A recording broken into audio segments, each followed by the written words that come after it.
morning dear students and parents. Myself Amla Chaudhary, science teacher from Seeker. Today we will start the chapter 5 of class 8th and chapter name is coal and petroleum. आज हम इस chapter के अंदर कोल and petroleum के बारे में पढ़ेंगे कि कोल क्या होता है और पेट्रोलियम क्या होता है, कोल का फॉर्मेशन कैसे होता है और पेट्रोलियम का फॉर्मेशन कैसे होता है। ठीक है, तो जानते हैं कोल एंड पेट्रोलियम के बारे में। We use various material for our basic needs, some of them are found in nature and some have been made by human efforts. हम डेली लाइफ में बहुत सारे मटेरियल्स हैं जिनको हम अपनी नीड को फुलफ़िल करने में यूज़ करते हैं, तो उनमें से कुछ तो हमें नेचर से मिलता है और कुछ ह्यूमन एफर्ट है, उनसे अपन अपनी रिक्वायरमेंट को फुलफ़िल करते हैं। Does this list include air, water, soil and minerals? Since all these are obtained from nature, they are called natural resources. तो यहाँ हम बात करें कि नेचुरल और मैन मेड है, उसका आप एक्टिविटी के थ्रू आप बता सकते हैं कि कौन कौन सी थिंग्स हैं जो हम नेचर से लेते हैं और कौन से ऐसी होते हैं जो मैन मेड होती हैं। तो आई होप इस इंडेक्स को आप फिल कर सकते हो। एज ए फन भी हो सकता है, गेम भी हो जाएगा आपके लिए और आपको लर्न भी हो जाएगा। तो यहाँ हम बात करेंगे कि क्वेश्चन बनता है what is natural resources. Natural resources क्या होता है? The things are obtained from nature are called natural resources. यानी कोई भी थिंग्स हैं उनको हम क्या है नेचर से ऑब्टेन करते हैं, उसको हम क्या कह सकते हैं नेचुरल रिसोर्सेज कहेंगे। तो हम क्या कह सकते हैं नेचुरल रिसोर्सेज कौन कौन से? एयर है, वाटर है, सॉइल है, मिनरल्स है। ये हम कहाँ से लेते हैं? नेचर से लेते हैं, इसलिए हम इनको क्या कह सकते हैं natural resources.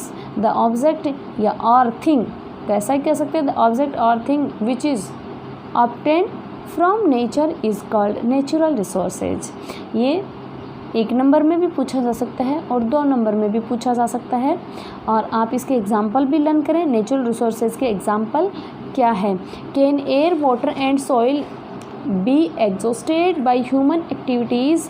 You have already studied about water in class 7th।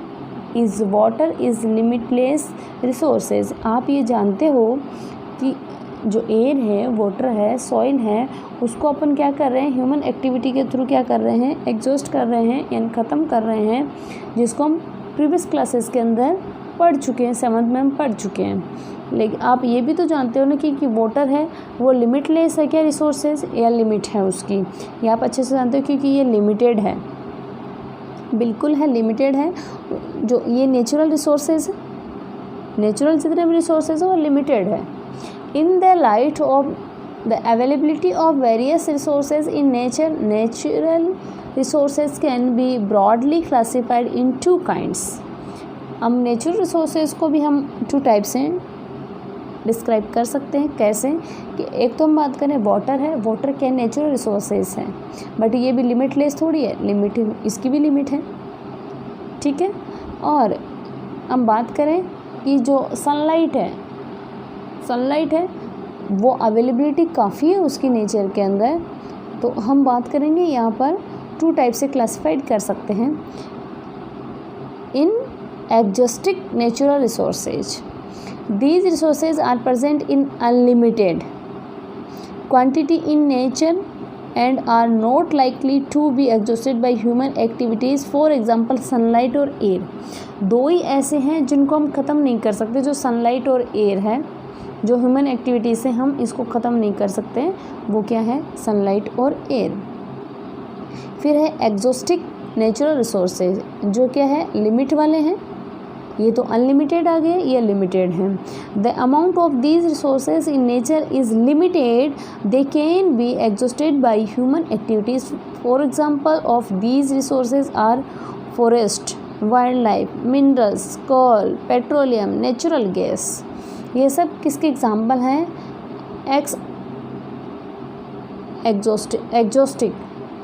एग्जॉस्टिक्स की बात करें या लिमिटेड की बात करें तो लिमिटेड है जो लिमिट के अंदर प्रेजेंट है।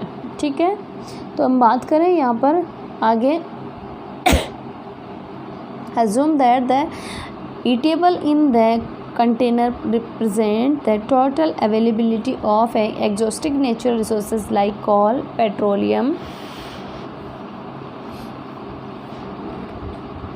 और नेचुरल गैसेस। यहाँ हम बात कर रहे हैं कि जो ईटेबल्स हैं जिसकी हम बात करें जो कंटेनर में प्रेजेंट होता है, वैसे ही क्या होती है उसकी अवेलेबिलिटी होती है, वो क्या होती है एग्जॉस्टेड हो सकती है क्या नेचुरल रिसोर्सेज की, जैसे कि कोल है, पेट्रोलियम है, नेचुरल गैस है। ईच ग्रुप में have a different consumption pattern, सबका क्या होता है डिफरेंट कंजप्शन पैटर्न होता है।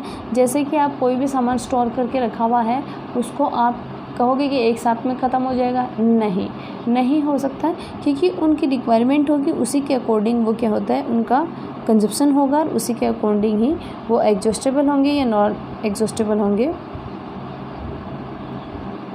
Are the earlier generations of any group too greedy, हम जैसे जैसे आगे बढ़ रहे हैं वैसे वैसे जो जनरेशन आ रही है वो बहुत ज़्यादा लालची हो रही है। It may be that the earlier generation in some groups were concerned about the coming generations and left some time for them. हम बात करें यहाँ पर आने वाले जनरेशन्स के बारे में, तो ऐसा करते रहे तो उससे आगे आने वाले जनरेशन के लिए क्या छोड़ देंगे, ऐसा हम इमेजिन कर सकते हैं कि टोटली जो नेचुरल रिसोर्सेज हैं वो क्या हो जाएंगे, ख़त्म हो जाएंगे। In this chapter we will learn about some exhaustible natural resources like coal, petroleum and natural gases. हम इस चैप्टर में ज़्यादातर किसकी बात करेंगे कि जो कोल है, पेट्रोलियम है और जो नेचुरल गैसेस है उनके बारे में बात करेंगे, ठीक है।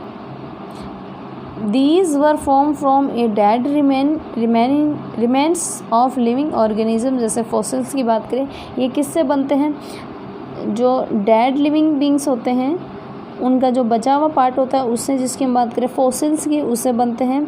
So these are known as fossil fuel, इसलिए इनको क्या कहा जाता है, fossils fuel कहा जाता है। जो कोल है, पेट्रोलियम है और नेचुरल गैसेज है।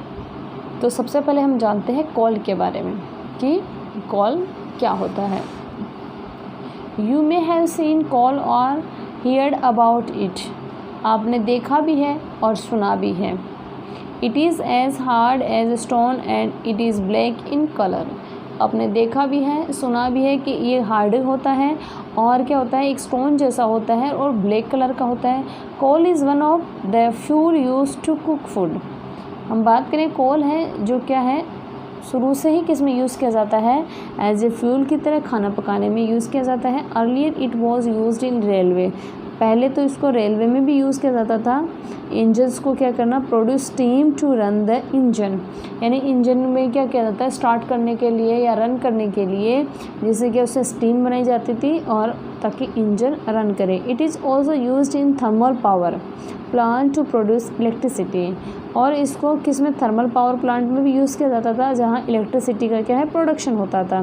Coal is also used as a fuel in various industry, coal है वो आज भी बहुत सारी ऐसी इंडस्ट्रीज़ हैं जहाँ पर इसको यूज़ किया जाता है एज ए फ्यूल, ठीक है। तो हमने देखा कि जो कोल है, कोल के बारे में हम जानते भी हैं, हमने देखा भी है, सुना भी है। कोल का कलर कैसा होता है, ब्लैक कलर का होता है, स्टोन टाइप का होता है, ठीक है। कोल का यूज़ क्या करते हैं, ज़्यादातर हम एज ए फ्यूल में यूज़ करते हैं, जो पहले के टाइम हम रेलवे में भी यूज़ करते थे और थर्मल पावर प्लांट में भी यूज़ होता है इलेक्ट्रिसिटी प्रोड्यूस करने के लिए, और रेलवे में इंजन है उसको स्टार्ट करने में भी यूज़ किया जाता था। तो हम बात करें यहाँ पर हमने जो देखा वो क्या था कि क्वेश्चन क्या बन रहे थे, what do you mean by natural resources, natural resources किसको कह सकते हैं और उसके एग्जाम्पल। अब हम कह सकते हैं how many type of natural resources और how many classified of natural resources, हम नेचुरल रिसोर्सेज उनको कितने में क्लासिफाइड कर सकते हैं, तो वो क्या है 2 टाइप में है, इनएग्जॉस्टिबल नेचुरल रिसोर्सेज और एग्जॉस्टिबल नेचुरल रिसोर्सेज, ठीक है। 2 नंबर का क्वेश्चन बनता है कि उसमें हम डेफिनेशन बता सकते हैं इन एग्जॉस्टिक नेचुरल रिसोर्सेज की, उसका उसका एग्जांपल बता सकते हैं। और एग्जॉस्टिक नेचुरल रिसोर्सेज की बात करें तो उसमें भी उसकी डेफिनेशन बता सकते हैं, उसके एग्जांपल बता सकते हैं। या ऐसा भी पूछा जा सकता है लिमिटेड और अनलिमिटेड, ठीक है, वो भी क्या है, नेचुरल रिसोर्सेज के टाइप है। उसके बाद में हम बात करें कि हमने जो पढ़ा इसमें, वो पढ़ा था कोल के बारे में कि कोल क्या होता है और कोल का यूज़ क्या होता है, और उसके बारे में हमने सुना भी है और देखा भी है। तो आई होप आपको ये अच्छे से समझ आया है, और आप ये क्वेश्चंस नोट डाउन करते रहिएगा कि जैसे फर्स्ट क्वेश्चन आया था यहाँ पर, what do you mean by resources, then इसका आंसर आपको लिखना है, बता दिया है मैंने, आप उसको नोट करें और उसके एग्जांपल्स भी लिखें। दूसरा क्वेश्चन है how many type of natural resources, तो आप ऐसा भी कर सकते हैं कि नेचुरल रिसोर्सेज हैं वो 2 टाइप में क्लासिफाइड है या 2 टाइप में डिवाइड है। उसमें हम इनएग्जॉस्टिबल नेचुरल रिसोर्सेज भी कह सकते हैं या अनलिमिटेड कह सकते हैं। दूसरा हम एग्जॉस्टिबल नेचुरल रिसोर्सेज कह सकते हैं या लिमिटेड कह सकते हैं। फिर आता है कोयला है, कोयला का यूजेस क्या है, तो आप वो भी बता सकते हैं। तो आई होप आपको अच्छे से समझ आया और आप नोट भी कर रहे हैं। आज के लिए बस इतना ही। Thank you.